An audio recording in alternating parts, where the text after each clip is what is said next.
Sir నమస్తే. నమస్తే అండి. Welcome to signature studios. బాగున్నారు సార్? బాగున్నాం బ్రదర్, మీరు ఎలా ఉన్నారు? నేను చాలా బాగున్నాను సార్.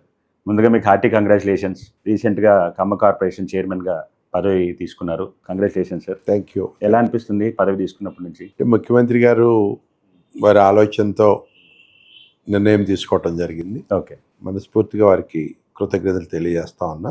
వారితో పాటు మా పిసిసి ప్రెసిడెంట్ గారు మహేష్ కుమార్ గౌడ్ గారు, ఓకే, అలాగే మా AICC incharge madam Meenakshi Natarajan గారు, మరి మా మంత్రి తుద్దిళ్ల శ్రీధర్ బాబు గారు కానీ మా ఇన్ఛార్జ్ మంత్రి, అలాగే మా కులానికి సంబంధించిన మా తుమ్మల నాగేశ్వరరావు మాకు అత్యంత ఆప్తులు వారు, అలాగే మా హైకమాండ్ మా ఖర్గే గారు కానీ, రాహుల్ గాంధీ గారికి, మేడం సోనియా గాంధీ గారికి, ప్రియాంక గాంధీ గారికి, అందరికీ మీ ద్వారా మనస్ఫూర్తిగా నా కృతజ్ఞత తెలియజేస్తా ఉన్నా. అయితే వాళ్ళు ఏదైతే నా మీద ఈ బాధ్యత పెట్టారో తప్పకుండా నా శక్తి మేర నా బాధ్యతలు నిర్వర్తిస్తాను. సార్, మనం మన క్వశ్చన్స్ని ముందుకు తీసుకెళ్లే ముందు ఒక చిన్న క్లారిఫికేషన్ మీ నుంచి కావాలి సార్. నేను ఏదైతే మీతో ఇంటర్వ్యూ చేయబోతున్నానో ఈ ఇంటర్వ్యూని నేను ఒక పొలిటికల్ లీడర్ బండి రమేష్ గారి లాగా ట్రీట్ చేసి అడగమంటారా, లేకపోతే ప్యూర్ గా బండి రమేష్ గారిని దృష్టిలో పెట్టుకుని అడగమంటారా? పొలిటికల్ లీడర్, ఒక పార్టీకి సంబంధించిన వ్యక్తి. 20 ఏళ్ళ నుంచి మనం రాజకీయంలో ఉన్నాం. అవును. కంటెస్టెడ్ ఎమ్మెల్యే, అవును, పిసిసి వైస్ ప్రెసిడెంట్, ఇంక ఇన్నున్నాక మనం. సార్, ఒకవేళ మీ పర్సనల్ లైఫ్ ఒక స్టూడెంట్ అయితే, బండి రమేష్ గారు టీచర్ అయితే, మీ పర్సనల్ లైఫ్ కి 100లో మీరు ఇవాళ ఎన్ని మార్కులు ఇస్తారు? అంటే ఇవాళ పరిస్థితిని బట్టి మీ పర్సనల్ లైఫ్ జర్నీని స్టూడెంట్ గా ట్రీట్ చేసి బండి రమేష్ గారు ఒకవేళ టీచర్ గా ట్రీట్ చేస్తే మీరు 100లో మీ పర్సనల్ లైఫ్ కి ఎన్ని మార్కులు ఇస్తారు? నేనైతే సంపూర్ణంగా ఎదిగిన మాట వాస్తవం brother. I'm a self made man. Right. నా ఫాదర్ చిన్నప్పుడే పోయారు, నా 4 ఏళ్ల వయసులోనే. అంతా మా బ్రదరు మా మదరు జీవితాంతం వాళ్ళకి రుణపడి ఉండాలి. తర్వాత నా భార్య, ఈ భార్య అనేది బాంధవ్యం.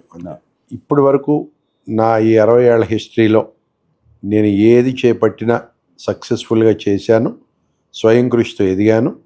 కాబట్టి 100కు 100 అని చెప్పలేకపోయినా ఐఎమ్ కంఫర్ట్. ఓకే, అంతే. ఓకే, ఇప్పుడు ఒక బిజినెస్ మ్యాన్గా మీ స్టూడెంట్ అయితే, బిజినెస్ అనేది బ్రదర్ ఎవర్ గ్రీన్. నేను రియల్ ఎస్టేట్ 1996లో స్టార్ట్ చేశాను. రియల్ ఎస్టేట్ మీన్స్ నేనేమి రియాల్టర్ని కాదు, యాక్చువల్గా ఐఎమ్ ఏ బిల్డర్. బేసిక్గా నేను ఎప్పుడు కూడా ఏ ప్లాట్ కొని అమ్మింది లేదు, లేకపోతే ఇది చేసింది లేదు. నేను బిల్డర్గా కొన్ని వేల అపార్ట్మెంట్లు కట్టా, కొన్ని లక్షల చదరపు అడుగులు కట్టి హైదరాబాద్లో అన్ని చుట్టుపక్కల ప్రాంతాల్లో, ఆంధ్రాలో కానీ అమ్మటం జరిగింది. ఇప్పటి వరకు కూడా నాకు తెలిసి నేను ఏ ఒక్క కస్టమర్కి కూడా అన్యాయం చేయలేదు, చేయబోను కూడా. నమ్మిన వారికి పూర్తిగా విశ్వాసంతో ఉండాలి, క్వాలిటేటివ్ కన్స్ట్రక్షన్ చేయాలి. లైఫ్లో క్వాలిటీ అనేది చాలా ఇంపార్టెంట్. బేసిక్ వాల్యూస్, ఎథిక్స్ ఉండాలనేది నా ప్రిన్సిపల్. అట్లాగే ముందుకు వచ్చాం, ఇప్పుడు కూడా అదే రకంగా చేసుకెళ్తున్నాం. బట్ ఏదేమైనా మారుతున్న పరిస్థితుల్లో బిజినెస్లో అనేక మార్పులు వచ్చాయి. గత 25-30 సంవత్సరాల నుంచి నేను ఈ లైన్లో ఉన్నప్పుడు నాటికి నేటికి చాలా అవేర్నెస్ పెరిగింది. దాంతో ఇప్పుడున్న దీంట్లో పోటీ పడుతూ నేను, నా తర్వాత తరం నా పిల్లలు, అంటే నా పిల్లలంటే నా కుటుంబ సభ్యులు, నాకున్న ఒకటే కూతురు కానీ నా పిల్లలందరినీ కూడా పైకి తీసుకొచ్చి నా వల్లైన నా పిల్లలతో పాటు సమాజంలో నా కంపెనీని నమ్ముకున్న ఎంప్లాయీస్ కానీ, అట్లాగే నా దగ్గర కొనుక్కున్నట్టు కొన్ని వేల మంది కస్టమర్స్ కానీ అభిమానం చూరగొట్టడం జరిగింది. నాదంతా ఒకటే ప్రిన్సిపల్, ఏదైనా ఉంటే ఫేస్ టు ఫేస్ మాట్లాడుకుని సెటిల్ చేసుకుంటే మంచిది అనే దాని మీద నేను నమ్ముతా. కొట్లాట్లు పంచాయతీ లేకుండా, ఓకే, మేబీ కూర్చున్నప్పుడు 1-2 సార్లు మాట్లాడుకుంటే ఏదైనా ఇష్యూ, ఎంతటి ఇష్యూ అయినా కూడా పరిష్కారం దొరుకుతుంది. అంతేగాని ఊరికే కొట్లాడుకుంటే, కోర్టుకు పోతే, వీళ్ళ దగ్గర పరువు తీసుకుంటే అయ్యేది ఎవరికి లేదు, క్లయింట్స్కి లేదు, బిల్డర్గా మాకు ఉండదు. కాబట్టి నేను ఎవరికైనా ఇచ్చే సలహా ఒకటి, ఏదున్నా కూడా, ఏ ఫీల్డ్ అయినా కూడా, ఏదన్నా ఒక ఇష్యూ వచ్చినప్పుడు చక్కగా కూర్చొని 1-2 సార్లు 3 సార్లు ఓపికగా మాట్లాడుకుంటే డెఫినెట్గా పరిష్కారం దొరుకుతుంది. ఆ రకంగానే నేను ముందుకెళ్ళాను, ఆ రకంగానే వెళ్తా. సో 100కి ఎన్ని మార్కులు ఇస్తారు అనుకుంటారు ఒక బిజినెస్ మ్యాన్ కోణంలో మిమ్మల్ని? నేను 1000 కోట్లు చేయకపోయినా నేను చేసిన వరకు I'm very comfort. Maximum marks. Yes sir, ఒక మాట, మీ బిజినెస్ లైన్ ఏదైతే ఉందో, ఒక builder line, real estate line. Real estate అంటే సరే, మీరు కంప్లీట్గా బిల్డర్స్ లైన్లో ఉన్నారు. సాధారణంగా బిల్డర్స్ మన పర్స్పెక్టివ్ ఎలా ఉంటుందంటే, ఒక డాన్ లాగానో, ఒక ఇది లాగా, ఒక డిఫరెంట్ వైబ్ ఉంటుంది వాళ్ళకి. అంటే మనిషిని చూడగానే కొద్దిగా భయం కలిగేలాగా ఒక పవర్ఫుల్ ఇదిలాగా ఉంటుంది. చాలా మంది బిల్డర్తో మాట్లాడాలంటే కూడా భయపడతా ఉంటారు. సో అది కొన్నిసార్లు అవసరం అని కూడా అనిపిస్తుంది ఆ సెగ్మెంట్ ఆఫ్ బిజినెస్లో. కానీ మీరు ఇంత సాఫ్ట్గా, చాలా కూల్గా, ట్రెడిషనల్గా, ప్రొఫెషనల్గా ఉంటారు కదా, మీకేమి ఇబ్బందులు కాలేదా? మనిషికి ఒక్కొక్క నేచర్, ఒక తత్వం. సార్ దాన్ని మన పేరెంట్స్ ఇచ్చింది కానీ, మన జీన్స్ అనుకోండి, ఇంకోటి ఏదన్నా అనుకోండి, ముందు నుంచి మనం పెరిగిన అట్మాస్ఫియర్ అనుకోండి, మన సరౌండింగ్స్. సో ఫ్రాంక్లీ స్పీక్స్ మేము ఒక స్మూత్గానే వెళ్ళాం, స్మూత్గానే ఇన్నాళ్ళు చేసుకొచ్చాం. ఎక్కడ మీరు అన్నట్టు ఆ గోండాయిజం, ఆ రౌడీజం మీకు అంటే అది చేయకుండా మీరు ఎలా సక్సెస్ఫుల్ అయ్యారు కదా? అసలు అవసరం అనిపించలా. నేను అదే చెప్పా కదా, when we are the amicable persons, right, మన దగ్గర ఆ ఎమికబిలిటీ ఉన్నప్పుడు ఇంక ఎన్ని అవసరం ఉండవు. ప్రతివాడిని కొట్టాలా, ప్రతివాడిని తిట్టాలా? ఆ ఎమికబిలిటీ మనలో ఉన్నప్పుడు, ఏ బ్రదర్ ఏంటి నీ ప్రాబ్లం, దా కూర్చుందాం, మాట్లాడదాం, తప్పే ఉంది అందుట్టు. సార్ట్ అవుట్ కాకపోతే కదా. కరెక్ట్. సో అందుకే అంటున్నా బ్రదర్, ఇవాళ మనం చూస్తున్నాం చాలా చిన్న చిన్న బిడ్డలు కూడా పంచాయతీలు, కొట్లాట్లు. అటువంటి పరిస్థితి. కొన్ని వేల అపార్ట్మెంట్లు కట్టినా నేను, కొన్ని లక్షల సేఫ్టీ కట్టా. విజయవాడలో, ఆంధ్రాలో కట్టా, హైదరాబాద్లో కట్టా. ఎక్కడ కట్టినా కూడా నాకు ఎవరితో ఇప్పటివరకు ప్రాబ్లం రాదు అనే నమ్మకంతో నేనున్నా. నేను అదే వారసత్వాన్ని నా పిల్లలకు కూడా ఇవ్వాలని నేను ఆలోచన. ఓకే సార్, మీ కుటుంబ నేపథ్యం గురించి చెప్పగలుగుతారా? అంటే మీ ఇనిషియల్ స్టేజెస్లో, మీరు చదువుకునే స్టేజ్లో మీరు మాస్టర్ ట్యాంక్లో డిప్లొమా చేశారు, నేను విన్నాను. అప్పుడు మీ ఫైనాన్షియల్ స్టేటస్ ఎలా ఉండేది సార్? అంటే మాది మిడిల్ క్లాస్ కుటుంబం బ్రదర్, పూర్తిగా వ్యవసాయ నేపథ్యం. నాన్నగారు చిన్నప్పుడే పోయారు. అమ్మ, బ్రదరు, మా సిస్టరు అందరూ కూడా నా జీవితంలో నన్ను ముందుకు నడిపిన వాళ్ళే. దాంతోపాటు చిన్న ఫ్యామిలీ అయినా, నేను 15 ఏళ్ళు నా చిన్న వయసులో 10వ తరగతి వరకు ఆంధ్రాలో చదువుకున్నా, కృష్ణా జిల్లాలో. తర్వాత హైదరాబాద్ వచ్చా, మాస్టర్ ట్యాంక్ పాలిటెక్నిక్ చదివా. దేవుడి దయ వల్ల ఎన్టీ రామారావు గారు ఆ రోజు నాకు ఆల్విన్లో ఉద్యోగం ఇప్పించడం జరిగింది. రామారావు గారు ఇప్పించారు? ఎస్. ఆ రోజు 83లో రామారావు గారు ముఖ్యమంత్రి అయ్యారు సార్. 82లో నా డిప్లొమా కంప్లీట్ అయిపోయింది, ఎలక్ట్రికల్ ఇంజనీర్గా, డిప్లొమా ఇన్ ఎలక్ట్రికల్ ఇంజనీర్. అయిపోగానే రామారావు ప్రభుత్వం వచ్చింది. సో వారి పుణ్యమని ఆల్విన్లో నాకు జాబ్ వచ్చింది. అట్లా 10 ఏళ్ళు, దగ్గర దగ్గర 10-12 ఏళ్ళు నేను ఆల్విన్ కంపెనీలో ఒక అసిస్టెంట్ ఇంజనీర్ దాకా పనిచేసా. కష్టపడ్డాం, సైకిల్ దొక్కాం, 300 రూపాయలకి ఉద్యోగం చేసాం, సైకిల్ దొక్కాం. భగవంతుడి వల్ల కలిసి వచ్చింది, కష్టపడ్డాం, కలిసి వచ్చింది. ఓకే, వాల్యూస్తో కూడిన లైఫ్తో ముందుకు లీడ్ చేస్తున్నాం. తర్వాత కొంచెం సంపాదించుకున్నాక, అంటే ఈ షిఫ్ట్ ఎలా వచ్చింది సార్? ఇప్పుడు మీరు ఆల్విన్లో జాబ్ చేస్తున్నారు, ఒక మధ్యతరగతి కుటుంబం. సో మీ ఫస్ట్ స్టెప్, బిజినెస్ స్టెప్ ఏంటి? మీ మొత్తం బిజినెస్ ఏమైందంటే, ఆల్విన్ కంపెనీ ప్రైవేట్ వాళ్ళకి అమ్మేసారు, వోల్టాస్. అవును, వోల్టాస్ కమ్మినప్పుడు మేము ఏదో వేరియస్ డిపార్ట్మెంట్లో అడ్జస్ట్ చేశారు మమ్మల్ని, కొంతమందిని రిటర్న్ చేసి. ఓకే, ఆ పరిస్థితుల్లో ఈ ఉద్యోగం మనం చేయలేము, లేదన్నా బిజినెస్ చేసుకుంటే బాగుంటుంది అని అనిపించింది. దాంతో ఫ్రెండ్స్ సపోర్ట్ ఇచ్చారు. ఓకే, నేను ఫస్ట్ స్టార్టింగ్ విత్ 300 అపార్ట్మెంట్ల వెంచర్లో నేను పార్ట్నర్గా దిగాను. It is in 1996. ఓకే, అంటే ఈ ఆల్విన్ జాబ్ నుంచి ఇమీడియట్ డైరెక్ట్గా 300 అపార్ట్మెంట్స్ ఆ రోజుల్లో. అంత గట్ ఫీలింగ్ ఏంటి సార్ మీలో? అంటే friends support, friends, family, no doubt. దాంట్లో భగవంతుడు అదే చెప్తున్నా కదా, కలిసి వచ్చింది, మంచిగా చేసుకుంటూ వచ్చాం. అదే రకంగా ముందుకెళ్తున్నాం అంతే. దాంట్లో కొత్తగా చెప్పాల్సింది ఏం లేదు. టైం కలిసి వచ్చేది ఉంటే ఏదైనా జరుగుద్దనే ఆలోచనే కానీ,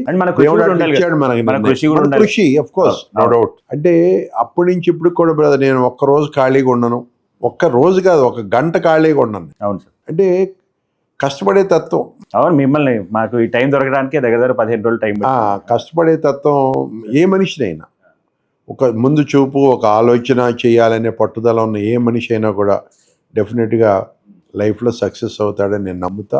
అదే రకంగా నేను ముందుకెళ్ళా, నాకు ఆ సక్సెస్ దొరికింది వాస్తవంగా. బిజినెస్ మ్యాన్గా మీ కోర్ ప్రిన్సిపల్ ఏంటి సార్? ఒక స్ట్రాంగ్ ప్రిన్సిపల్ అయితే ఉంటుంది కదా ప్రతి ఒక్కరికి. బిజినెస్ చేసుకునే వాడికి కస్టమరే గాడ్ అండి. వాడు ఏ టైప్ బిజినెస్ చేయండి, కస్టమరే భగవంతుడు అని మనం నమ్మి, ఓకే, ఆ దీంతో ముందుకెళ్తే, ప్లస్ మన డెడికేషన్, ఇందా నేను చెప్పినట్టుగా మనం ఇచ్చే క్వాలిటీ, మనం ఇచ్చే వాల్యూస్, అవి స్ట్రాంగ్ ఉంటే చాలు. ఇప్పుడు నేను 1000 అపార్ట్మెంట్లు కడుతున్నా బ్రదర్, అందులో నువ్వు ఒక అపార్ట్మెంట్ కొనుక్కున్నావు. 1000 అపార్ట్మెంట్లు ఎక్కడ, ఒక అపార్ట్మెంట్ ఎక్కడ? నేను 1000 కడుతున్నాను, గీరపోయాను అనుకో, మీకు నా మీద ఏం అభిప్రాయం ఉంటుంది?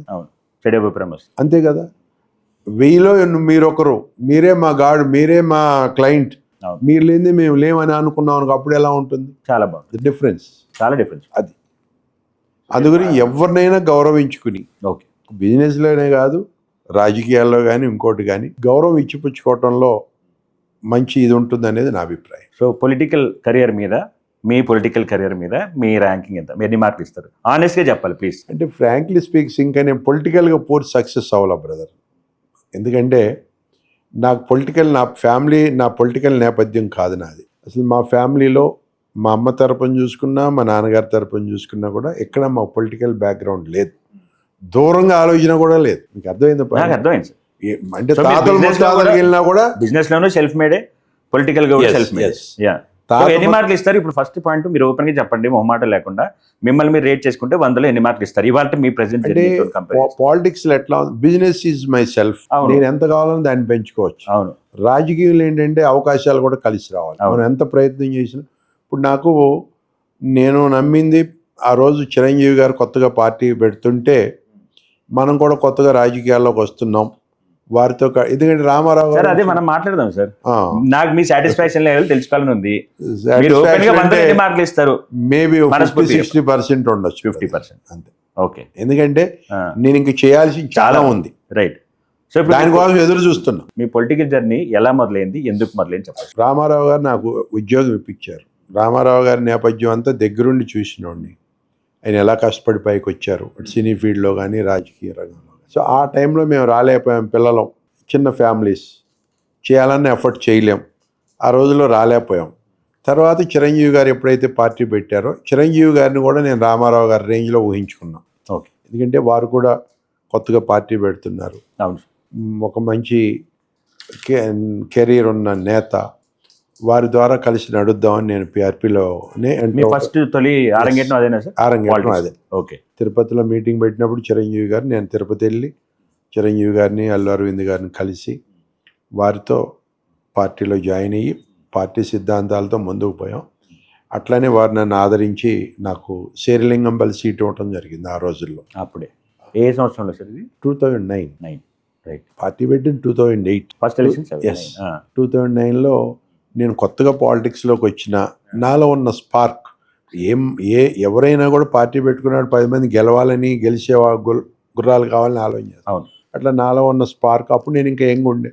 దాంతో చిరంజీవి గారు, అల్లు అరవింద్ గారు ఇమీడియట్గా నన్ను రికగ్నైజ్ చేసి నాకు వాళ్ళు ఆ రోజు సీట్ ఇస్తే, శేరిలింగంపల్లిలో ఉన్న ప్రజలు గెలిపోవటంలో ఎప్పుడు కూడా జరుగుతుంటాయి. 100% నుంచున్న ప్రతివాడు గెలవాలని లేదు, కొట్లాడే ప్రతివాడు గెలవడు కూడా, ఎవడు గెలిచేది ఒకడే. కరెక్ట్. అయినా శేరిలింగంపల్లి ప్రజలు కూడా ఆ రోజు నన్ను ఆదరించి, నేను న్యూలీ ఎంటర్ అయినా కూడా దగ్గర 30,000 పైచీలకు ఓట్లు ఇచ్చారు ఆ రోజు నాకు. అది నాకు పెద్ద ఇన్స్పిరేషన్. ఇప్పటికి కూడా మనస్ఫూర్తిగా చిరంజీవి గారిని, అల్లు అరవింద్ గారిని మనస్ఫూర్తిగా వారిని అభిమానిస్తాను నేను. ఎందుకంటే నా పొలిటికల్ కెరియర్లో నాకు ఒక ఇది ఇచ్చారు, స్టార్ట్. ఆ రోజు వారు ఇచ్చి ఉండకపోతే వాళ్ళు నేను ఏ స్టేజ్లో ఉండేవాడిని, ఈ 50-60% దాకా కూడా వచ్చేవాడిని కాదేమో. సో అట్లా శేరిలింగంపల్లి ప్రజలు కూడా నా మీద, ఎందుకంటే అప్పటికే నేను బిల్డర్గా ఎస్టాబ్లిష్ అయ్యి ఉన్నా అక్కడ ఆ ప్రాంతంలో, ఇచ్చారు. దాంతో రాజకీయాల్లోకి ముందుకు రాగలిగా. అయితే అప్పుడు పరిస్థితులు ఏమైందంటే చిరంజీవి గారి పార్టీని కాంగ్రెస్ పార్టీలో మెర్జ్ చేశారు. అవును. చేస్తున్న తరుణంలో అప్పుడు మేము చంద్రబాబు గారి నాయకత్వానికి ఆకర్షితున్నాయని. అంటే పార్టీ మర్జ్ చేసినందుకు మీరు ఇదయ్యారా, లేకపోతే వేరే ఇంకేదన్నా మీరు చిరంజీవి గారు ఇలా తీసుకెళ్తారా అనే ఉద్దేశం ఉండేది పార్టీలో? యాక్చువల్గా ఏంటంటే మాకు కొంచెం డెప్త్గా ఆలోచన చేసినప్పుడు అర్థమైపోయింది చిరంజీవి గారు ఈ పార్టీని కంటిన్యూ చేస్తారా లేదా అనేది. కొంత పొలిటికల్ అనాలిసిస్ కొంత జరుగుతూ ఉంటుంది కదా సార్. ఆ తరుణంలో చంద్రబాబు, నాకు ఎందుకంటే ఇక్కడ శేరిలింగంపల్లిలో మంచి ఓటు రావటం, చంద్రబాబు నాయుడు గారు నన్ను ఆయన పిలుచుకుని, నువ్వు ఇంత స్ట్రాంగ్ లీడర్ అవుతావు అని అనుకోలా రమేష్, నువ్వు మన పార్టీలో నీకు వస్తే మంచి భవిష్యత్తు ఉంటుంది, రమ్మని మనస్ఫూర్తిగా చంద్రబాబు నాయుడు గారు ఆహ్వానించారు. ఎట్లయినా ఈ పార్టీ చిరంజీవి గారు కాంగ్రెస్లో మెర్జ్ అయిపోతారు అనే అప్పటికే ఇది జరుగుతున్న తరుణంలో మేము టీడీపీలోకి వెళ్ళటం జరిగింది. టీడీపీ సంవత్సరంలో వెళ్ళారు సార్? 2009 రిజల్ట్స్ వచ్చేసి ఏప్రిల్లో ఎలక్షన్ జరిగింది. 9 ఎండ్లో పార్టీలో చంద్రబాబు నాయుడు గారి ఆహ్వానం మీదకి వెళ్ళా. పూర్తిగా వారు నాకు 2 సార్లు కూడా స్టేట్ కమిటీలో నాకు అవకాశం ఇచ్చారు. నేను అసలు కొత్త రాజకీయవేత్తలైనా చిరంజీవి గారు సీట్ ఇచ్చి గౌరవించారు. చంద్రబాబు నాయుడు గారు అంత పెద్ద పార్టీలో సమైక్యాంధ్ర 23 జిల్లాల్లోకే నేను స్టేట్ ఆర్గనైజింగ్ సెక్రటరీగా పనిచేశాను టీడీపీలో. సార్ ముందుకెళ్ళి ఒక చిన్న మాట మీరేమనుకోనంటే పిఆర్పి పార్టీలో మీకు టికెట్ ఇచ్చారా, మీరు కొనుక్కున్నారా? ఇచ్చారు. అంటే పిఆర్పిని అందరూ తేలిగ్గా చూస్తారు ప్రజలు. అదే ఆ క్లారిటీ మీ ద్వారా, ఎందుకంటే తప్పు. చాలా మంది రూమర్స్ మాట్లాడిన వాళ్ళు ఉన్నారు రూమర్స్ కానీ అనేక మంది మాట్లాడుతుంటారు. అది మీరు తప్పు. పర్సనల్ గా దాని నుంచి వచ్చారు కాబట్టి మీరు కంటే ఎక్కువ ఎవరు ఎగ్జాంపుల్ ఉంటారు. పూర్తిగా అసత్యం బ్రదర్. ఇప్పుడు నేనేది పార్టీ ఫండ్ మనలో మాట. అవును. ఏ పార్టీకి ఫండ్ వద్దు? 100% అందరికి కావాలి. కొన్ని ఇప్పుడు బీజేపీ పార్టీ చూసాం, ప్రపంచంలోనే ధనిక పార్టీ బీజేపీ. అట్లాగే టీఆర్ఎస్ పార్టీ చూసాం. రీజనల్ పార్టీస్లో వాళ్ళ టీఆర్ఎస్ని మించిన పార్టీ లేదు. ఏది? ఫండ్ రూపంలో. అవును. కొన్ని దగ్గర 1500-1600 కోట్లు నిలవ ఉంది టీఆర్ఎస్. అవును. సో పార్టీ ఫండ్గా ఇప్పుడు ఎక్కడో బ్యానర్లు వేయాలి, బ్యానర్లు ఆడికి ఒక ₹1,00,000 4 లక్షల బిల్లు ఉంటే పే చేయడం పెద్ద ఇష్యూ కాదు. మాకు కూడా తెలుసు అలాంటి ఖర్చులు అది కామన్. అంతేగాని ఎప్పుడు కూడా అల్లు అరవింద్ గారు కానీ చిరంజీవి గారు కానీ ఒక్క పైసా మా దగ్గర నుంచి ఆశించింది కానీ మేము ఇచ్చింది కానీ లేదు. ఇది సత్యం. ఎందుకంటే చాలా విస్తృతంగా పబ్లిసిటీ చేసుకొచ్చారు. అంటే అన్ని టికెట్లు అమ్ముకుంటున్నారు, డబ్బులకి కొత్త వాళ్ళు అయ్యారు. చిరంజీవి గారు, అరవింద్ గారు దాన్ని తిప్పికొట్టే ఇది రాలా వాస్తవంగా. ఇక అర్థమైందండి. అంత తప్పితే వాళ్ళు చేసింది తక్కువ, డ్యామేజ్ చేసింది ఎక్కువ అవతల ప్రతిపక్షం. ఎందుకంటే కాంగ్రెస్, ఆ రోజు తెలుగుదేశం, వీళ్ళు బాగా అప్పటికే ఎస్టాబ్లిష్డ్ పార్టీస్ కదా. కాంగ్రెస్ అంటే పెద్ద ఘన చరిత్ర. టీడీపీ కూడా ఎస్టాబ్లిష్డ్ పార్టీ. దాన్ని తట్టుకోవడం వీళ్ళ వల్ల ఏదైతే అవాస్తవ ప్రచారాలు ఉన్నాయో వాటిని తిప్పికొడతంలో అల్లు అరవింద్ గారు కానీ చిరంజీవి గారు కానీ ఆ విషయంలో కొంచెం వెనకబడ్డారని మేము అనుకున్నాం. అటువంటిది ఏమి లేదు. అంటే రాజకీయ అనుభవం లేకంటారు సార్ అది? అంతే, డెఫినెట్గా. సో అక్కడ ఏమైందంటే వాళ్ళకి పార్క్ ఉన్న క్యాండిడేట్స్ కావాలి, గెలుపు గుర్రాలు కావాలి. నేను చెప్పింది పిఆర్పి. సరే, టీడీపీకి వచ్చాడు చంద్రబాబు నాయుడు గారు. పార్టీలో చేరిన సంవత్సరానికే నాకు స్టేట్ ఆర్గనైజింగ్ సెక్రటరీ ఇచ్చారు ఆయన టీంలో, స్టేట్ కమిటీలో. తర్వాత అనుకోకుండా రాష్ట్రాలు విడిపోయాయి 2014లో. విడిపోయినప్పుడు ఎలక్షన్లు జరిగినాయి. ఇక్కడ టీఆర్ఎస్ వచ్చింది. ఆ తర్వాత ఎలక్షన్లో వారు ఆంధ్రాకు పోయి పోటీ చేయటం జరిగింది చంద్రబాబు నాయుడు గారు. వారు అక్కడ గెలవటం, వారు అక్కడ ముఖ్యమంత్రి అయిపోవటం. ఇక్కడ తెలుగుదేశానికి ఇది సరైన బ్యాకప్ లేకపోవడం, నాయకత్వం లేదు. తెలుగుదేశం అంటేనే చంద్రబాబు నాయుడు గారు. ఆ రోజు ఆయన అక్కడ బిజీ అయిపోయిన తర్వాత ఇంకా ఇక్కడ ఎవరు చూస్తారు పార్టీ? అప్పుడు లోకేష్ కూడా చిన్న కుర్రాడు ఉండే. ఇప్పుడు ఆయన మంత్రి, ఇప్పుడు ఆయన ఎస్టాబ్లిష్ అయ్యారు. వేరు. ఆ రోజున 14లో చంద్రబాబు నాయుడు గారు అక్కడికి వెళ్ళిపోయినాక ఇక్కడ పార్టీని మోసేది ఎవరు? ఎవరికి మేము సమాధానం చెప్పాలి? అందుకే మేము ఒక రేంజ్లో, అంటే range in the sense state organizing సెక్రటరీగా చేసి నేను ఎవరి దగ్గరికి పోయి నేను సమాధానం చెప్పగలుగుతాను? అట్లా అని పార్టీని వదిలేయాలని ఆలోచన లేకపోయినా అప్పుడు కూడా తప్పని పరిస్థితుల్లో మనం తెలంగాణలోకి వచ్చాం. మనం వచ్చేప్పటికే 30-40 ఏళ్ళు అయిపోతుంది. ఈ తెలంగాణ మంది, ఈ హైదరాబాద్ మనకు అన్నీ ఇచ్చింది. కాబట్టి మనం ఇక్కడున్న పరిస్థితులకి మనం ఎమర్జీ కావాల్సిందనే నా సొంత నిర్ణయం తీసుకున్నా. మా కేసీఆర్ గారు ఆ రోజు నన్ను ఆహ్వానించారు. కేటీఆర్ గారు నిజంగా కూడా బ్రహ్మరథం పట్టారు నాకు. కేసీఆర్ గారి ఆహ్వానం మేరకు తప్పని పరిస్థితుల్లో, అంటే తెలుగుదేశం ఈయన ఇక్కడి నుంచి టోటల్గా ఇటు వెళ్ళిపోతుంది, ఆంధ్రాకే పరిమితం అనుకున్న పరిస్థితుల్లో మేము టీఆర్ఎస్లో చేరాం. టీఆర్ఎస్లో నాకు స్టేట్ జనరల్ సెక్రటరీ ఇచ్చారు. సూపర్. మీకు అర్థమైంది బ్రదర్? అంటే పొలిటికల్ కెరియర్ ఎలా సాగిందనేది చెప్తున్నాను. అవునవును సార్. అయితే స్టేట్ జనరల్ సెక్రటరీ ఇచ్చారు, సికింద్రాబాద్ పార్లమెంట్కి ఇన్ఛార్జిగా ఇచ్చారు నన్ను.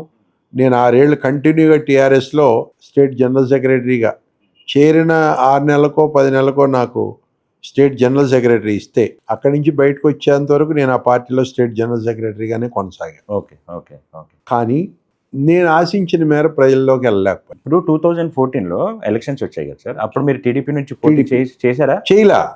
అదే నేను చెప్పేది. టికెట్ రాలేదా మీకు? రాలా. ఎందుకని?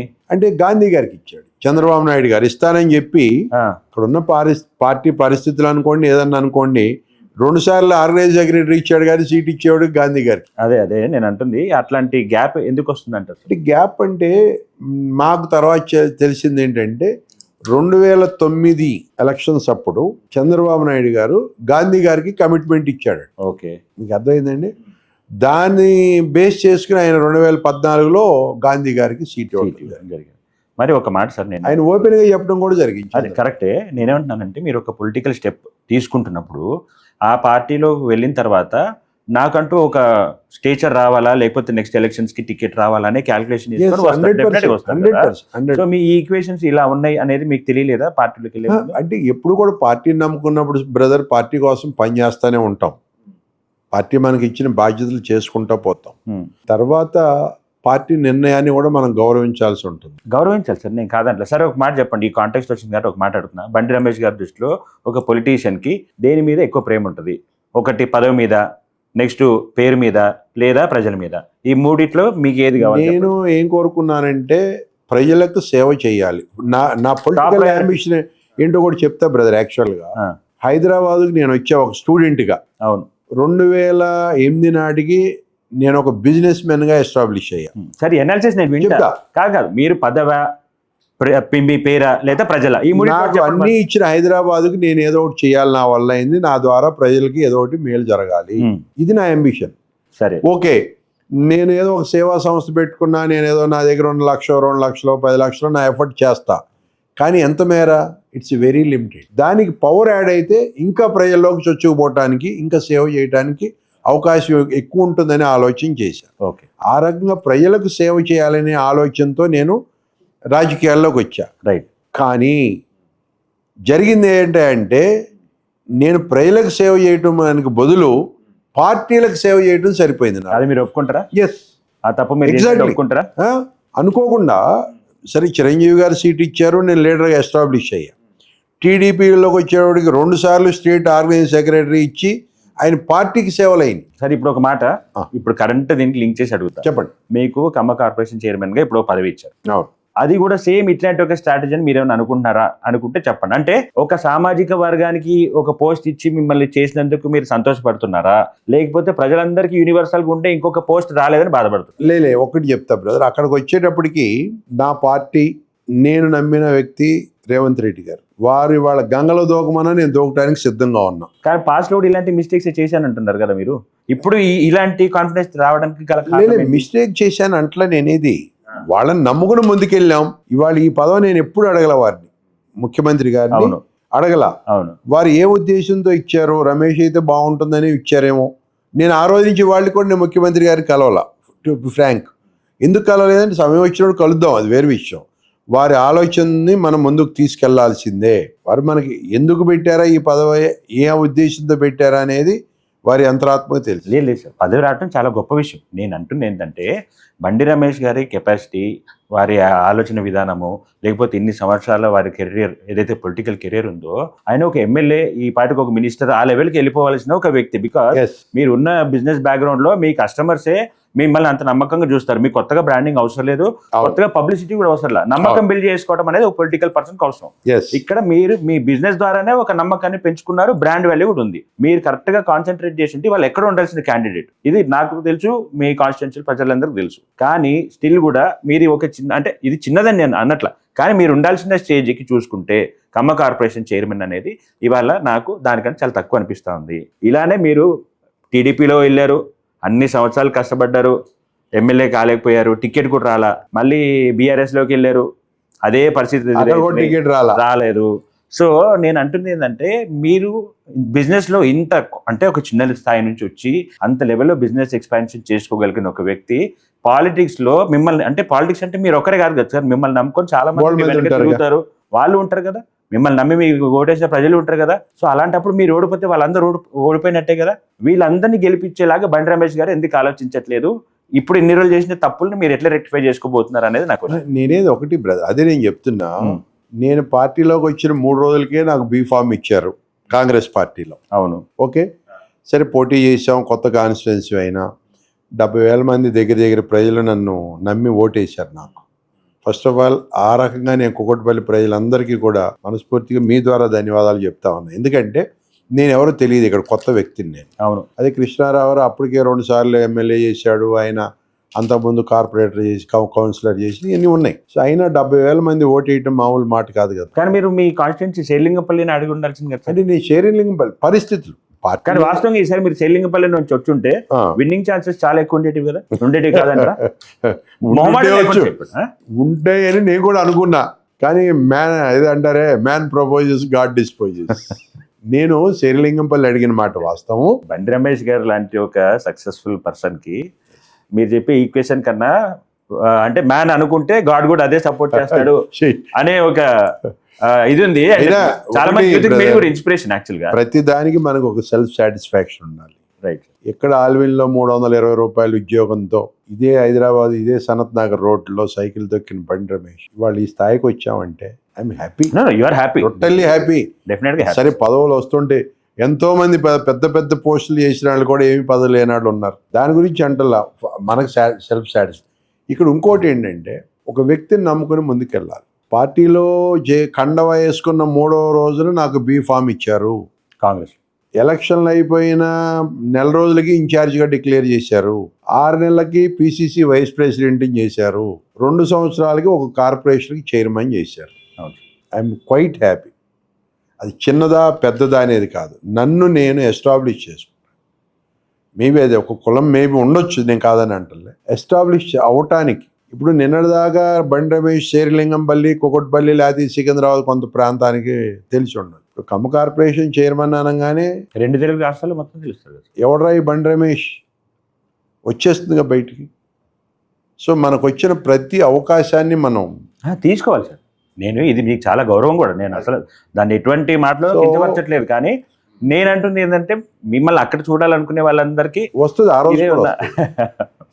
రాజకీయాల్లో ఓర్పు చాలా కావాలి సార్. కరెక్ట్. మీరు చెప్తున్నా కదా 2008 నుంచి ఆల్మోస్ట్ అవును 26, 18, 20. ఇంకొకటి ఏంటంటే సార్, అంటే నేను అబ్జర్వ్ చేసింది మా బ్యాక్గ్రౌండ్ ద్వారా వచ్చిన న్యూస్ ఏంటంటే ప్రతి రాజకీయ నాయకుడికో లేకపోతే బిజినెస్ మ్యాన్కో ఎక్కడో ఒక కాంట్రవర్సీ అయితే టచ్ అవుతుంది సార్, ఏదో ఒక పాయింట్లో. ఎందుకంటే it is a competitive world. మనల్ని అభిమానించే వ్యక్తులు అంటే ప్రత్యర్థులు ఎక్కువ మంది ఉంటారు కాబట్టి డెఫినెట్ గా కాంట్రవర్సీలు వస్తాయి. కానీ బండి రమేష్ గారి లైఫ్ లో ఎక్కడ చూసుకున్నా, ఒక బిజినెస్ మ్యాన్ గా చూసుకున్నా, ఒక పొలిటీషియన్ గా చూసుకున్నా, మేము మిమ్మల్ని వాళ్ళు క్వశ్చన్ చేద్దాం ఆ టాపిక్ మీద ట్రై చేసినా కూడా ఒక్క కాంట్రవర్సీ కూడా దొరకట్లేదు. అదే చెప్పే కదా సార్. నేను నాన్ కాంట్రవర్సీ నేను, ఎందుకంటే నా పని నాకు ఎవరైనా బాధ్యత చెప్తే, ఫర్ ఎగ్జాంపుల్ ఇప్పుడు మా అన్న రేవంత్ అన్న నాకు ఈ బాధ్యత చెప్పారు, వాళ్ళు నేను ఇక్కడ ఇన్ఛార్జిగా ఉన్నా. నిజంగా మీరు నమ్మరు బ్రదర్, ఇప్పుడు మనం కూర్చుని ప్లేసు నేను బీ ఫామ్ వచ్చుకుని కాంగ్రెస్ పార్టీ బీ ఫామ్తో కుకట్పల్లి కాన్స్టిట్యున్సీలు అడుగు పెడితే నాకు ఆఫీస్ ప్లేస్ ఇవ్వడానికి కూడా జనాలను భయపెట్టారు. ఓకే. అటువంటి సిచ్యుయేషన్ ఆ రోజు. అంటే కృష్ణారావు అంతా ఎస్టాబ్లిష్ అయి ఉన్నాడు, ఒక సుప్రీం లీడర్గా ఎదిగి ఉన్నాడు. అతను వాళ్ళ బీఆర్ఎస్ గవర్నమెంట్ 2 టర్మ్స్. దాంతో ఈ ఆఫీసు ఎలక్షన్ అయిపోయినాక నేను ఈ స్థలం కొని ఈ ఆఫీస్ కట్టడం, ఇక్కడ పార్టీ ఆఫీస్ పెట్టడం, ఇవన్నీ పెద్దల దృష్టిలో ఉంటాయి. బండి రమేష్ కార్పొరేషన్ స్టేట్ కార్పొరేషన్ ఇచ్చారంటే ఊరికి ఎవలా. ఈ 2.5 సంవత్సరాల్లో నా మీద ఎంత ఇది జరిగి ఉంటుంది. అవునా కదా. ఇదేమి ఊరికే కావాలని ఎవరో ఒకళ్ళు అనుకుంటే అయ్యేది కాదు. కాంగ్రెస్ పార్టీ అవునవునవును నేషనల్ పార్టీ అంటే డెఫినెట్ గా ఢిల్లీ దాకా పోయి రావాలి. ఏదన్నా లిస్టులు ఫైన్ అవ్వాలంటే సరే ఇక్కడ ఉన్న లోకల్ నాయకత్వం పంపినా అప్రూవల్ అక్కడి నుంచి కూడా వాళ్ళ కన్సర్న్లో నుంచి కూడా జరుగుతాం. అవును. కాబట్టి మరి వాళ్ళు ఆ స్టేజ్కి వచ్చామంటే మనం మీరు అన్నట్టు ఇంకొన్ని చూసారా మిగిలిన పదవులు డెఫినెట్గా ద డే విల్ కమ్. మళ్ళీ ఆ రోజు మనం కూర్చుందాం. అప్పటిదాకా కలవరా మమ్మల్ని కలుస్తా, అది వేరు. బట్ ఆ రకంగా కూడా మనం కూర్చుందాం డెఫినెట్ గా. Sure sir, I'm confident. మీ నియోజకవర్గ ప్రజల్లో కూడా అది ఉంది సార్, కాన్ఫిడెన్స్ ఉంది. అండ్ వాళ్ళు బాధపడుతున్నారు కాబట్టి నాకు అనిపించింది నేను మిమ్మల్ని క్వశ్చన్ అడగడం జరిగింది. లేకపోతే ఇప్పుడు కూడా బ్రదర్ మార్నింగ్ 6 o'clock నుంచి రాత్రి 10 అయినా 11 అయినా నన్ను పిలిచిన కార్యకర్త కానీ నమ్ముకున్నాడు కానీ ఎక్కడ ఏ చిన్న ఆలోచన ఇబ్బంది ఏదున్నా కూడా ఇమ్మీడియట్గా నేను రియాక్ట్ కావటం నా శక్తి మేర. అదే ఇప్పుడు బిజినెస్ చూసుకోవాలి. అవును. ఎందుకంటే మనం ఎవడో దగ్గరికి వెళ్ళి చేసే మనస్తత్వాలు కాదు మన, ఎవరినో కొట్టు తినే మనస్తత్వం కాదు. దేవుడు మనకు చాలా కంఫర్ట్గా ఇచ్చాడు. అవసరం మనకున్న దాంట్లో 4 రూపాయలు పెట్టే ఆలోచనే కానీ ఒక్కడి దగ్గర నుంచి మనం చేయకూడదు అనేది ఆలోచన. ఆ రకంగా ముందుకెళ్తున్నాం. ముందు ఏం జరుగుద్దో చూద్దాం. సరే, ఇప్పుడు ఒక మాట సార్, మీరు టీడీపీలో ఉన్నారు, బీఆర్ఎస్ మీకు అపోనెంట్ పార్టీ, బీఆర్ఎస్లో ఉన్నారు, కాంగ్రెస్ దానికి అపోనెంట్ పార్టీ. సో మీరు ఈ పార్టీలో ఉన్నారు, డెఫినెట్గా ఆ పార్టీ సిద్ధాంతాలని వ్యతిరేకిస్తారు, వాళ్ళ గురించి విమర్శిస్తారు, ఇదంతా జరుగుతాయి. సో ఇటు విమర్శించి ఇప్పుడు ఇటు వచ్చినప్పుడు ఈ ఈక్వేషన్ ఎలా బ్యాలెన్స్ అవుతుంది సార్? ఒకటేంటంటే బ్రదర్ మీకు ఒక విషయం చెప్తా. నేను టీడీపీలో ఉన్నా, టీడీపీ గెలిచి ముఖ్యమంత్రి అయ్యాడు ఆయన చంద్రబాబు నాయుడు గారు. ఆంధ్రాకి అయ్యాడా తెలంగాణ. నేను టీఆర్ఎస్లో ఉన్నా, టీఆర్ఎస్ 88 సీట్లు గెలిచాం, 99 సీట్లు హైదరాబాద్ కార్పొరేషన్లో గెలిచాం. అవును. ఆ తర్వాత వచ్చిన ఎలక్షన్లో 88 సీట్లు గెలిచాం. 2 థర్డ్ కాంగ్రెస్లోకి వచ్చా. నాకు వెళ్ళిపోవటం వల్ల పక్కన పెట్టి కాంగ్రెస్ రూలింగ్లోకి వచ్చాం. భగవంతుడి దయ వల్ల నేను ఎక్కడున్నా అనుకోని పరిస్థితులు నేను క్రియేట్ చేసే కాదు, అది కోయింది. అనుకోకుండా అన్ని రూలింగ్ పార్టీల్లోనే ఉంటున్నాను నేను. అపోజిషన్ చూడలేదు ఇప్పుడు చూడలే. అవును. కాబట్టి అట్లా జరుగుతోంది. ఇంకోటి ఏంటంటే రాజకీయ నాయకుడిగా ఏ పార్టీలో ఉన్నా ఆ పార్టీకి న్యాయం చేస్తూ ఓకే ఎదుటి పార్టీలో ఉన్న తప్పుల్ని ఎత్తి చూపించడం నా ధర్మంగా భావిస్తూ అది వ్యక్తిగతంగానికి కాకుండా రాజకీయాన్ని రాజకీయంగా చూపించడం వరకే నేను పరిమితం అవుతా. అర్థం. నీకు అర్థమైందా? కరెక్ట్. కేసీఆర్ గారు ఉన్నారు, పెద్ద మనిషిగా వారిని గౌరవిస్తా. కానీ వారి వల్ల పార్టీకో ప్రజలకో రాష్ట్రానికో జరిగిన అన్యాయం ఉంటే డెఫినెట్గా నా స్పీచ్లో నేను చెప్తా 100%.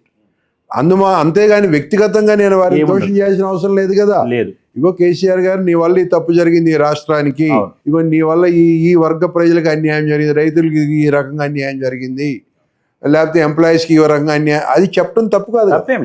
అంతవరకు నేను పరిమితం. అంతేగాని నువ్వేదో దోపిడీ చేసావు తిరిగి అవి నాకు అనవసరం. అందుకని మీరు పార్టీ మారినా మీకు ఎప్పుడు అటువంటి ఇది లేదు. నేను ఎప్పుడు కూడా నా ఆలోచన అదే, నా చూపు అది.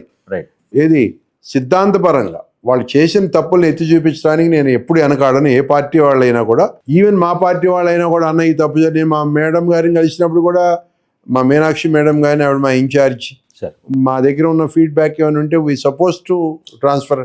సో ఆ పరిస్థితుల్లో కూడా వెళ్ళి ఇక్కడ ప్రాబ్లం అనిపిస్తోంది, ఒకసారి దాని మీద ఆలోచన చేయండి, లేకపోతే మా ముఖ్యమంత్రి అన్న ఇక్కడ ఇదిగో సిటీలో ఇంకా మనం ఇది చేస్తే బాగుంటుందేమో, లేకపోతే ఇట్లా ఉంది ప్రజల ఆలోచన చెప్పడం మా ధర్మం. And at the same time ఇప్పుడు కేటీఆర్ గారు ఉన్నారు, వారితో కూడా నేను సన్నిహితంగా ఉన్నా. అట్లానే కేటీఆర్ గారు ఆయన చేసిన తప్పులను ఎత్తి చూపించుకొని ఎందుకుంటా నేను. సార్ ఒక మాట మిమ్మల్ని ఓపెన్ అడుగుతా, అంటే మీరు నాకు తెలిసి చెప్పదలుచుకోవాలని అనుకుంటున్నా, బట్ అడుగుతున్నా. ఆరకపూడి గాంధీ గారు ఇప్పుడు ఏ పార్టీలు ఉన్నారు సార్? ఇది పెద్ద క్వశ్చన్ వేసాం బ్రదర్. ఇది అంటే గాంధీ గారు ప్రజల మనిషిగా ఆయన ఏ పార్టీలో ఉన్నాడు అనే దానికంటే ఆయన లీడర్గా ఒక 3 సార్లు గెలిచిన ఎమ్మెల్యేగా ఆయన ప్రజలకు సేవ చేసుకుంటా పోతాం. అది వాస్తవమే సార్, కాదండి. కానీ నేను దాని గురించి ఇది చేయను. కానీ బట్ మా అసెంబ్లీ స్పీకర్ గారి నిర్ణయం మేరకు వారు టీఆర్ఎస్ పార్టీలో ఉన్నారని నిర్ణయం తీసుకోవడం జరిగింది. దానికే మేము కట్టుబడి ఉంటాం. ఓకే, అంతే. అంటే ఒకవేళ ఫ్యూచర్లో కాంగ్రెస్లోకి వచ్చే అనుకున్నాం, ఒకవేళ ఆలోచన వస్తే, ఇప్పుడు అన్న మాటలైతే అంటున్నారు, ఇప్పుడు మీరు కాంగ్రెస్ నుంచి పోటీ చేసిన ఎమ్మెల్యే, ఆయన బీఆర్ఎస్ నుంచి పోటీ చేసిన ఎమ్మెల్యే. ఇప్పుడు నేనేమంటున్నానంటే మీరు ఓడిపోయారు, ఒక ఆయన ఎమ్మెల్యే గెలిచారు, ఒకవేళ ఆయన కాంగ్రెస్లోకి ఆఫీషియల్గా వచ్చే ఇలాంటి స్టేజ్ వస్తే అప్పుడు మళ్ళీ మీకేమన్నా మిస్బ్యాలెన్స్ అయ్యే ఎలా ఉంటుందంటే సందర్భాలు ఉన్నాయా? అదే మీ క్వశ్చన్ నాకు అర్థమైంది. హైదరాబాద్లో కమ్మ కమ్యూనిటీకి కొంత వ్యాక్యూమ్ ఉంది, అంటే కొంత స్పేస్ ఉంది. ఎట్లా అంటే 3-4 కాన్స్టిట్యున్సీల్లో బాగా కమ్మ, ఇది మీరు శేర్లింగంపల్లి, కుత్బుల్లాపూర్, అట్లా ఎల్బీ నగర్, ఉప్పల్ అంటే ఇప్పుడు ఐఏఎస్ రావు నగర్, కమలానగర్, ఆ బెల్ట్ అంతా ఉప్పల్ కింద వస్తుంది. అట్లా కుకుట్పల్లి, జూబ్లీస్, ఇవన్నీ కొంత కమ్యూనిటీ ఎంతో కొంత ఉంటుంది ఇది చేయగలిగే ఉంది. కాబట్టి డెఫినెట్గా హైదరాబాద్లో 2-3 సీట్లకి ఎప్పటికీ ప్రాబ్లం ఉండదు. టీఆర్ఎస్ ఉండగా కూడా 2 ఎమ్మెల్యేలు ఉన్నారు, గోపి గారు, గాంధీ గారు. అట్లాగే ఇప్పుడు గాంధీ గారు నిజంగా వచ్చి కాంగ్రెస్ పార్టీలో చేరినా నాకు వచ్చే ఇబ్బంది కానీ లాస్ కానీ ఏముండదని నేను అనుకుంటున్నాను. మీకు అదేమి నాకేం ఎఫెక్ట్ ప్రాబ్లం వాస్తవం. మనస్ఫూర్తి నేను కాన్ఫిడెంట్గా ఉన్నా. ఓకే, గాంధీ గారు వచ్చినా నాకు వచ్చే ఇబ్బంది ఏం లేదు కాంగ్రెస్ పార్టీలో. ఓకే. ఇంకొక మాట సార్, అంటే మీ అపోనెంట్ ఎమ్మెల్యే మాధవరం కృష్ణారావు గురించి, అంటే మీకు ఎలా అనిపిస్తుంది ఆయన గవర్నెన్స్ కానీ ఇది కానీ? అంటే మాధవరం కృష్ణారావు గురించి, ఆయన కూడా టీడీపీ బ్యాక్గ్రౌండ్. అవును, అంటే మీరు అందరూ అక్కడ నుంచి వచ్చిన ఇదే పచ్చదండు.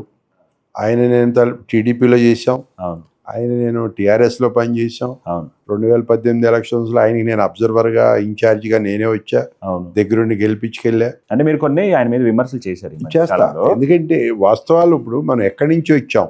ఇప్పుడు నేను చెప్పా, నేను ఒక చిన్నపాటి రైతు, నేను ఒక ఉద్యోగం చేసుకున్నా, నేను బిజినెస్ చేసా, కొన్ని వేల అపార్ట్మెంట్ కట్టే నేను సంపాదించా.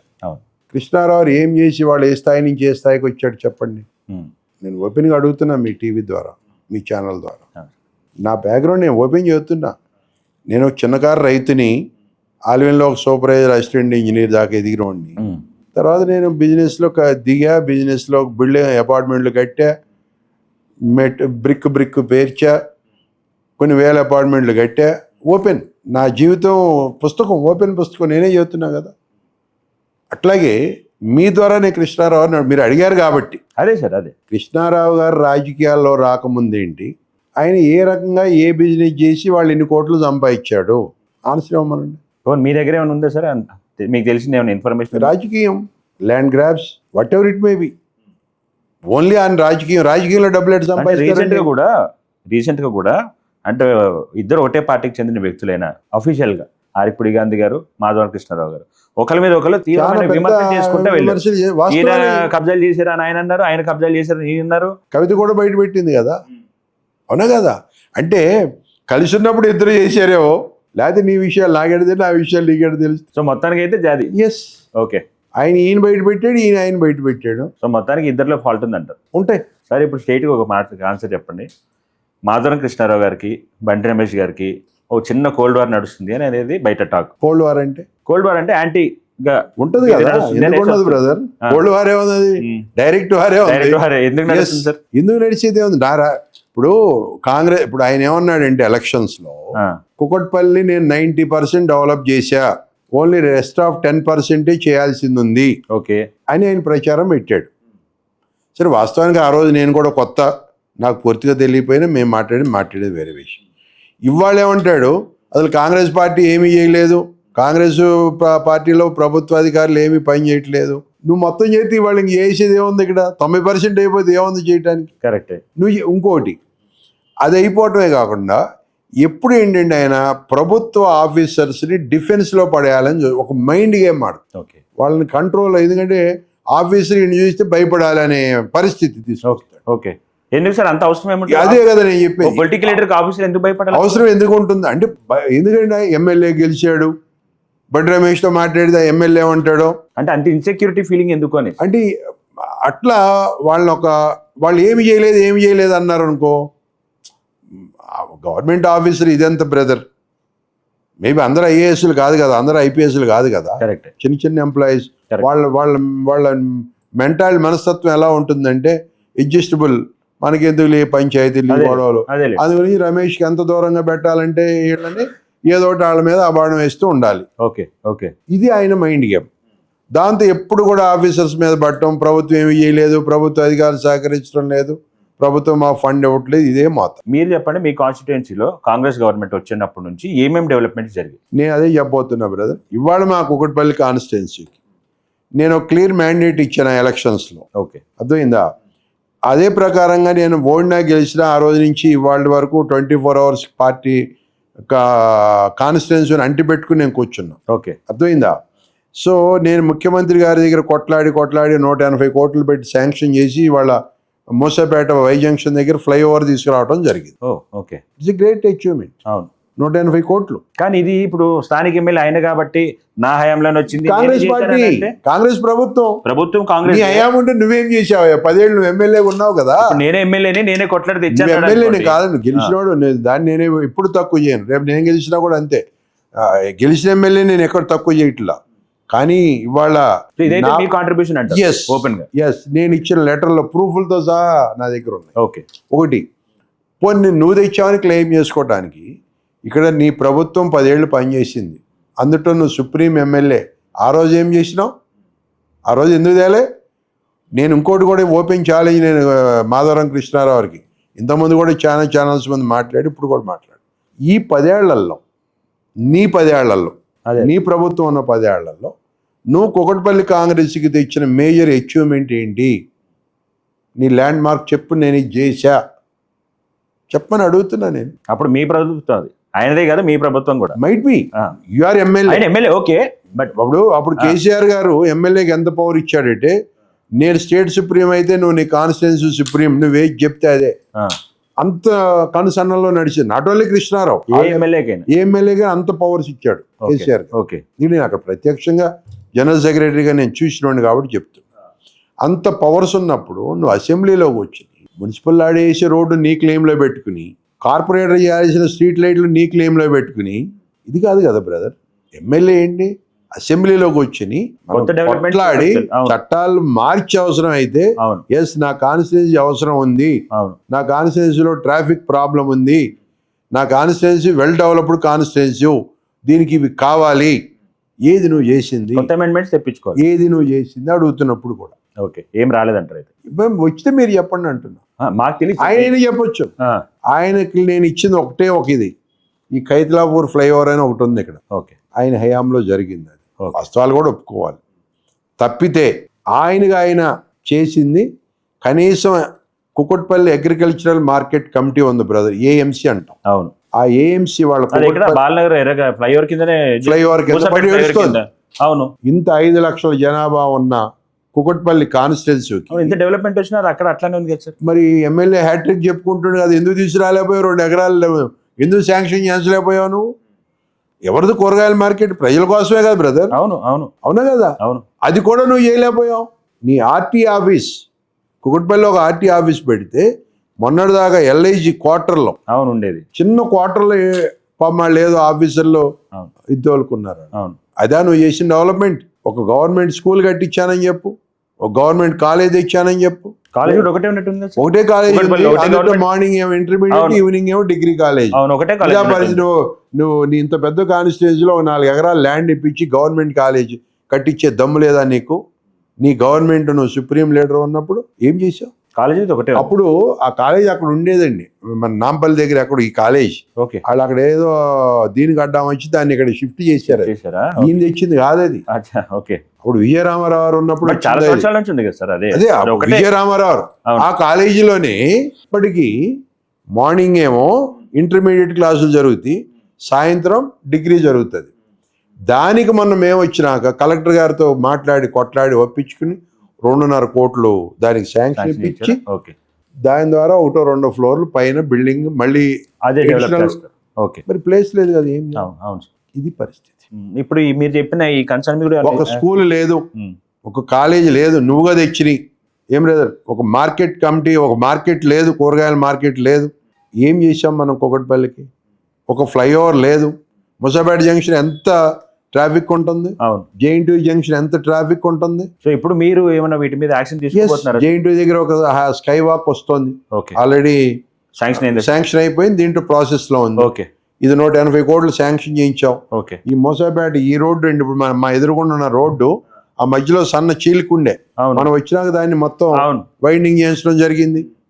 ఇప్పుడు అట్లాగే ఈ మోసాపేట రోడ్డు ఉంది, ఇప్పుడు ఈ ఈ రోడ్డు దానికి కూడా 2 కోట్లు శాంక్షన్ అయింది, అది కూడా వైండింగ్ చేయబోతున్నాం. అవుతుందా సార్? అవుతోంది. ఈ మార్కెట్ గురించి సార్? ఏ అగ్రికల్చర్ మార్కెట్ ల్యాండ్ కావాలని చెప్పి ప్రభుత్వానికి లెటర్ ఇచ్చాం. ఓకే అట్లాగే జేఎన్టీయూ ఫ్లైఓవర్, జేఎన్టీయూ దగ్గర నుంచి హైటెక్ సిటీ మన మైండ్ స్పేస్ దాకా ఈ మెట్రో రైల్ కనెక్ట్ చేయమని అడిగాం, ట్రాఫిక్ ఇంపాక్ట్ తగ్గుతుందని. ఓకే ఓకే నీకు అర్థమైందా? జేఎన్టీయూ దగ్గర ఉంది ఏది మెట్రో రైల్ స్టేషన్, అక్కడికి వెళ్ళేటప్పటికి మన హైటెక్ సిటీ దగ్గర ఉంది. అవును ఈ మిడిల్ ఈ కనెక్టివిటీ మిడిల్ కావాలి. కనెక్ట్ చేస్తే బోల్ ట్రాఫిక్ తగ్గుతుంది. తగ్గుతుంది. అవును మీకు ఎవ్రీడే ఎనీ టైం మీకు ట్రాఫిక్ జామే ఉంటుంది ఈ route. అవును కరెక్టే. అది ఎందుకు చేయలే బ్రదర్? మీరు మీ చేయపోవటం కొంచెం వేరు, ప్రయత్నాలు. మరి ఇప్పుడు ఒక మాట సార్, అంటే స్టేట్ పరంగా మీరు రూలింగ్ లో ఉన్నారు, బట్ కాన్స్టిట్యుయెన్సీ పరంగా మీరు అపోజిషన్ యాక్చువల్ గా చూసుకుంటే. బట్ ఈ డెవలప్మెంట్స్ అన్ని ఇప్పుడు మీరు కష్టపడి ప్రజలు గమనిస్తారు, చేసిన రేపు ప్రజలు క్రెడిట్ మళ్ళీ చెప్పుకుంటాం. అటుపోదు అనేది ఎలా ఉంటుంది బ్రదర్? క్రెడిట్ అనేది కాదు, ఏ ప్రభుత్వం, రేవంత్ రెడ్డి గారేగా. అవును ఒకవేళ ఎమ్మెల్యేకి ఇవ్వద్దు అనుకుంటే ఆపేయచ్చుగా. రైట్ ప్రజలకు న్యాయం జరగాలి కదా. రైట్ ప్రజలు గమనిస్తున్నారు కదా, బండి రమేష్ ఏం తిరుగుతున్నాడు, ఎంత తిరుగుతున్నాడు, ఏం చేస్తున్నాడు, రోజు పేపర్లు చదవరా, సోషల్ మీడియా ఫాలో అవరా? అవుతారు. కుకట్పల్లి మా ప్రజలు చాలా విజ్ఞానవంతులు, అన్ని రంగాల్లో ఆరితేరిన వాళ్ళు ఉన్నారు. మీకు తెలుసలేదు, ఒకప్పుడు కుకట్పల్లి అంటే it is a mini India.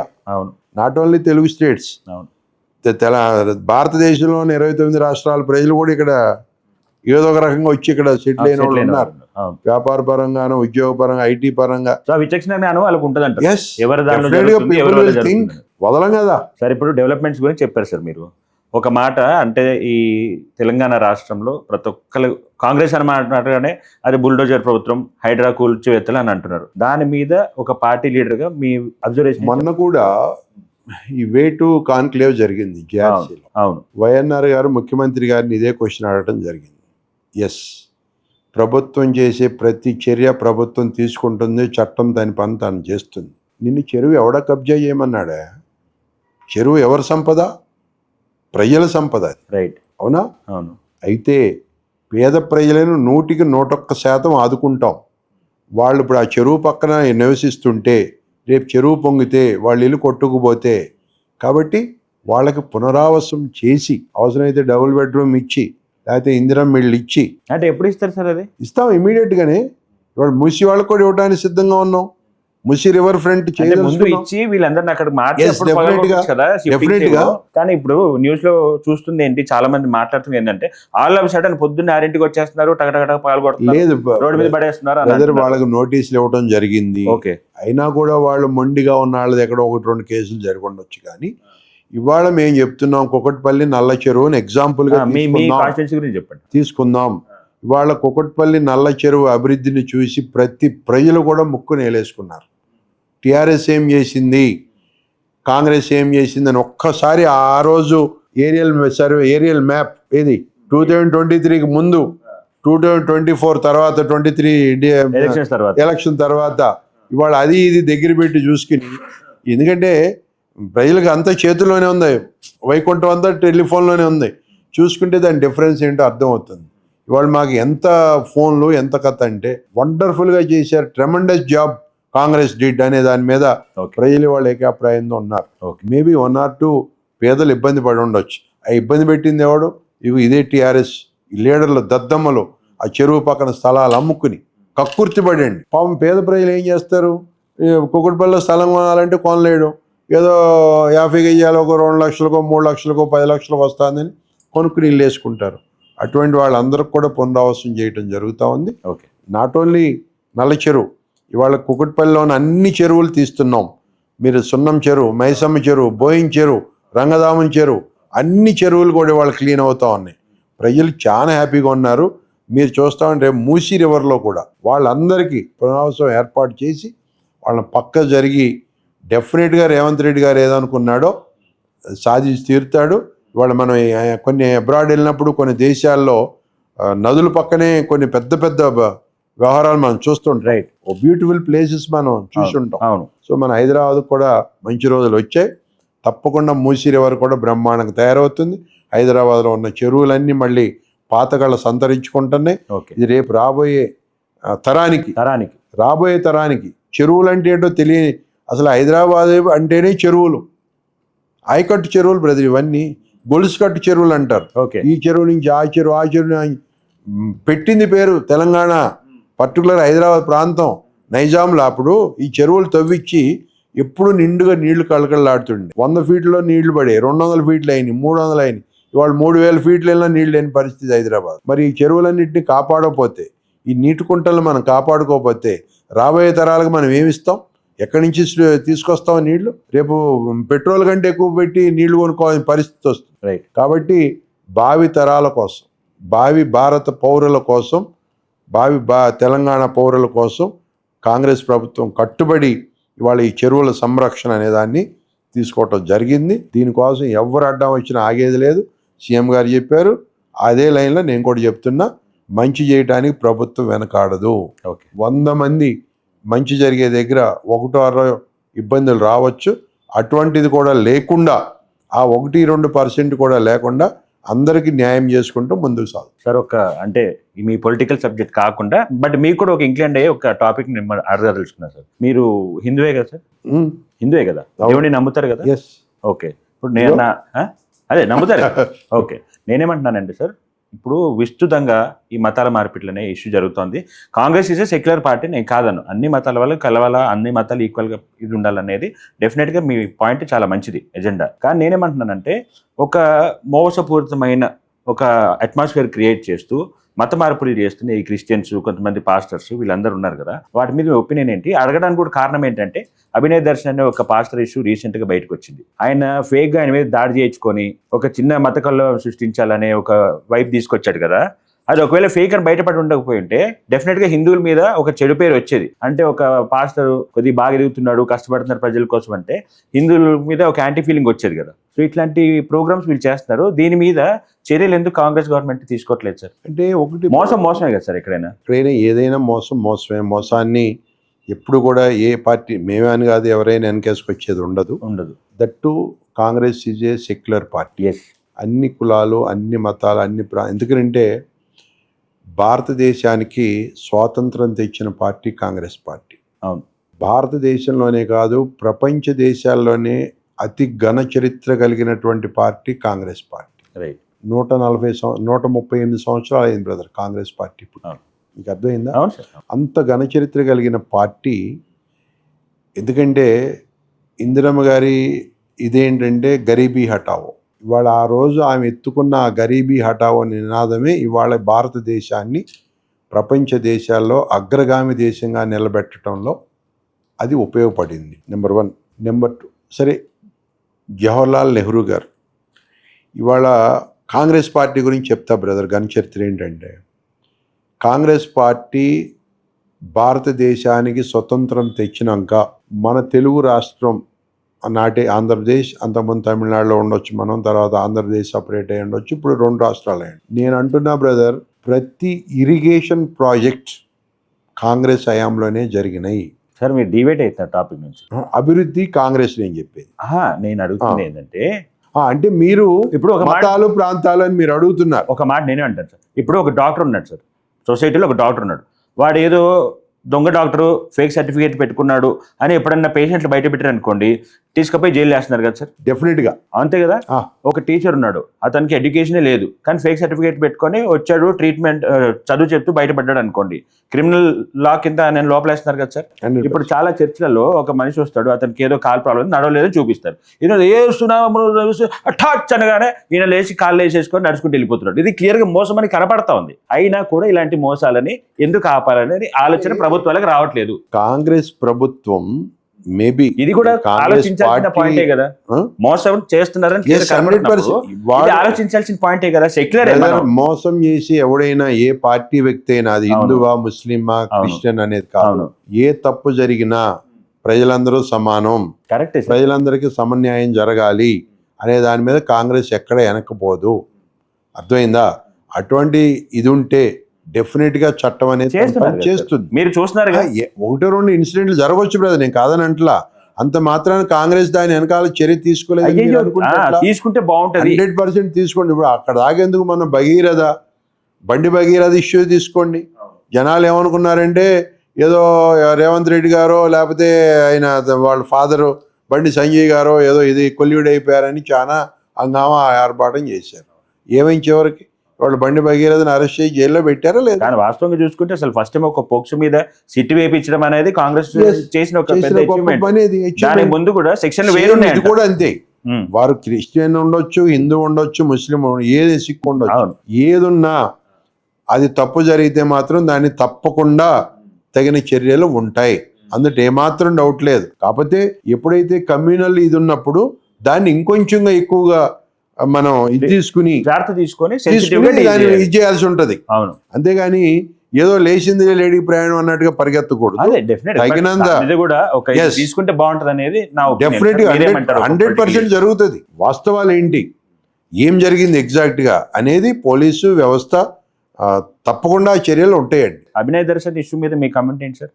అలా అని చేయటం కరెక్ట్ అనుకుంటున్నారా మీరు? కరెక్ట్ కాదు, కానీ ఇప్పుడు సమాజంలో ఇలాంటి వాటికి పాల్పడుతున్నారు అంటారు. అంటే సమాజంలో అక్కడక్కడ ఒక చీడ పురుగులు ఉంటాయండి. ఆ ఒక్కదాన్నే పుచ్చుకుని మనం ఏలాడకూడదు. ఇవాళ చెడు జరిగిందండి, ఈ చెడు చెడు చెడు అని దీన్ని ఆలోచన చేస్తుంటామా? రేపు మంచి కోసం పరిగెత్తాలి కదా, పరిగెత్తాలి. అవునా కదా? సో అలానే ఒక మర్డర్ చేస్తే వీడు ఒక్కడే చేసేదని వదిలేరు కదా. వదిలేయం, 100% వదిలేయమని నేను చెప్పట్లా, వదిలేయం కూడా. అది నేనేమన్నా దానికి తగిన ఆధారాలు దానికి అన్ని సేకరించుకుని తద్వారా దాని నెక్స్ట్ స్టెప్ ఏంటో వస్తుంది 100%.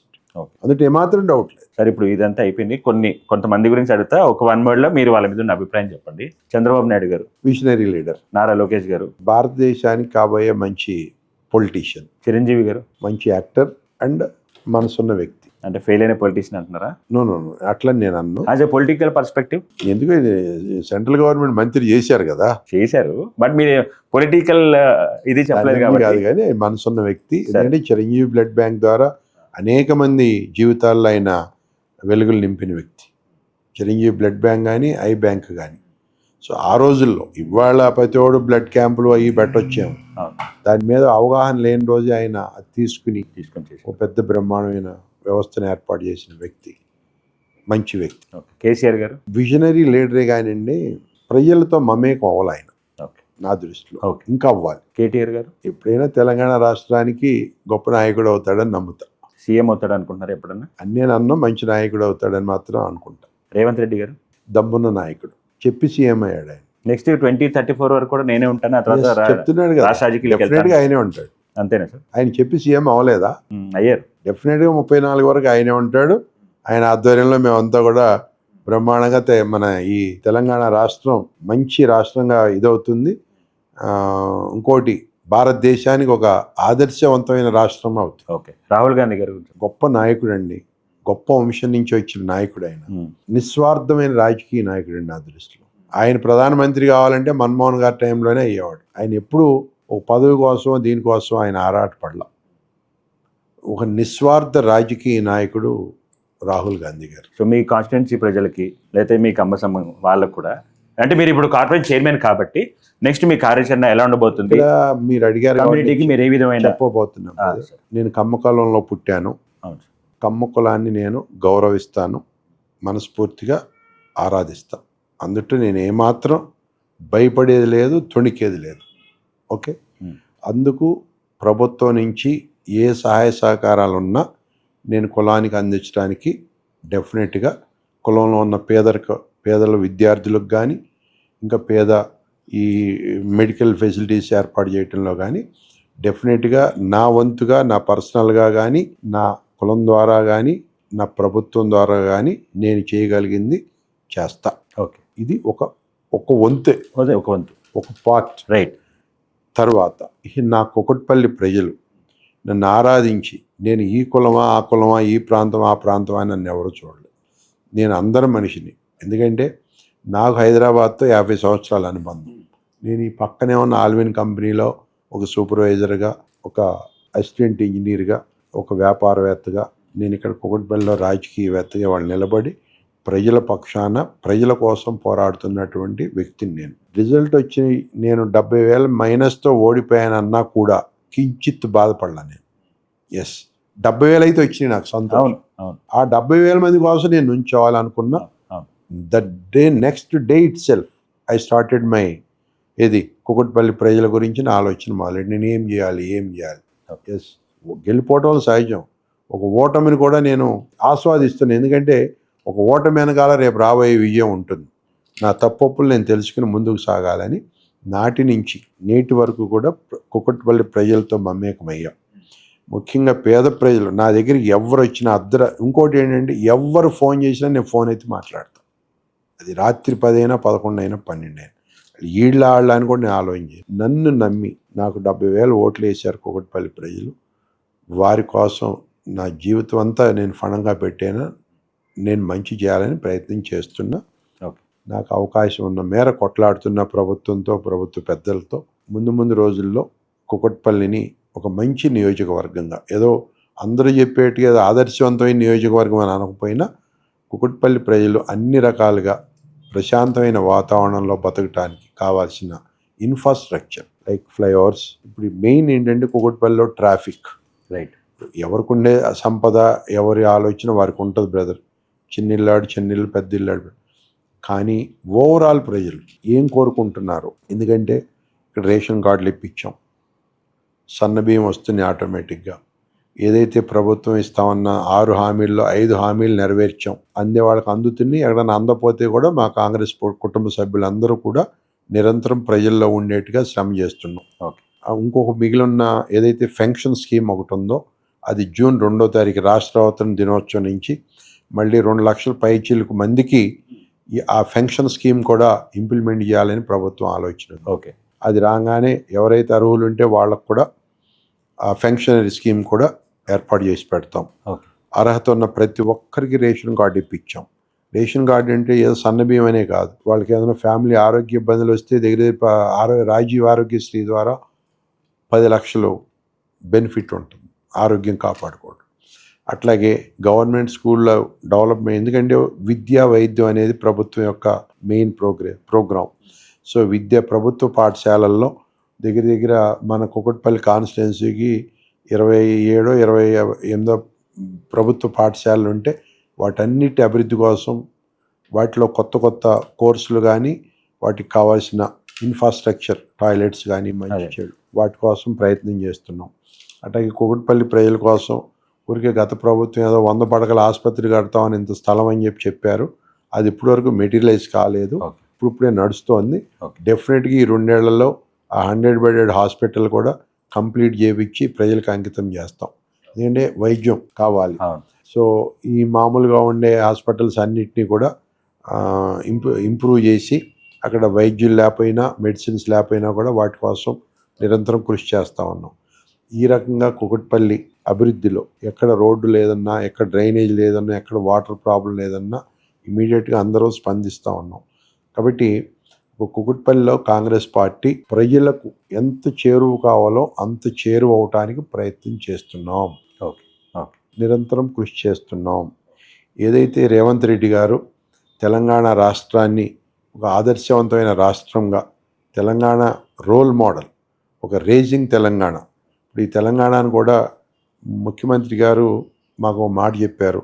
దీన్ని 3గా విభజించడం జరిగింది. Cure, pure, rare. క్యూర్ అంటే కోర్ అర్బన్, అంటే మన ఈ ఔటర్ రింగ్ రోడ్లో ఆనున్న కోర్ అర్బన్ రీజనల్ ఎకానమీ.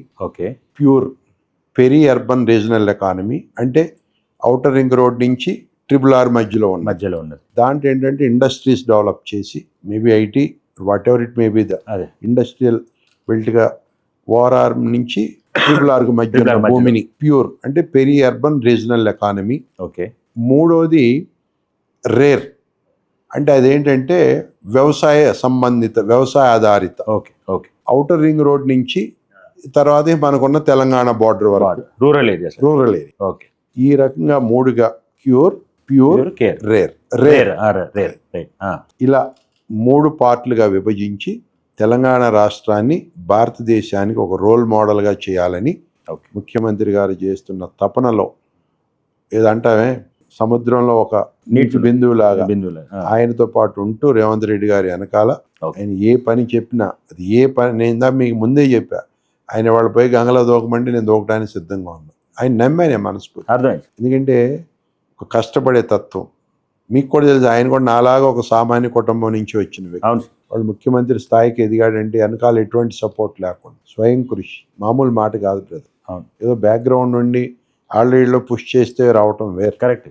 స్వశక్తిగా సొంత కాళ్ళ మీద నిలబడి ఎదిగిన వ్యక్తి రేవంత్ రెడ్డి గారు నాకు రోల్ మోడల్గా. ఎందుకంటే ఒకప్పుడు నేను చంద్రబాబు గారిని రోల్ మోడల్గా తీసుకునేవాడిని.